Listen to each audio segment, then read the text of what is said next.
So today is going to be the beginning of a series I'm starting on this channel where I explain different concepts within the Naruto universe as simply and as concise as I possibly can while keeping the video 5 minutes or less. These topics are going to range in complexity and nuance, starting from simple, like the Shadow Clone Jutsu, and eventually working its way up to something like Yin Yang Release or the Rinnegan. Hopefully these videos serve to benefit anyone who are still unclear and wish to know more about these concepts, while still being time effective for your viewing sake and easy to mass produce for my sake. Without wasting too much more time, as the entire point is to keep the length of the video under 5 minutes, let's jump straight into what we're discussing today, the Shadow Clone Jutsu. Not to be confused with the multi-Shadow Clone Jutsu, which has slightly different mechanics that I'll cover in a future video. The Shadow Clone Jutsu is a B-rank ninjutsu created by the second Hokage, Tobirama Senju, that we are introduced to pretty early in the series. At its very core, the jutsu is used to divide the user into a desired number of clones. For this particular variation, the number typically ranges from about 1 to about 3 or 4. When the clones are formed, the user's chakra is split evenly amongst them and identical clones of the original are manifested.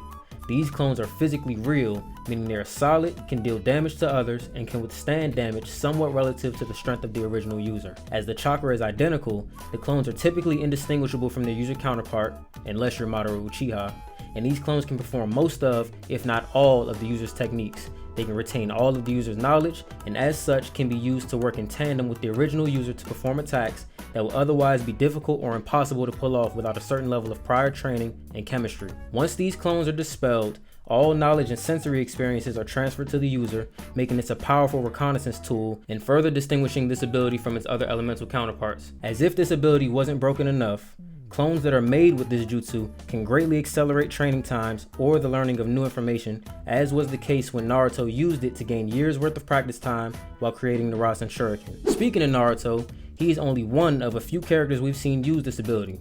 We've seen characters like Kakashi, Sasuke, Minato, Tobirama, and Madara use it as well, just to name a few, but none of them perform it as well as Naruto does.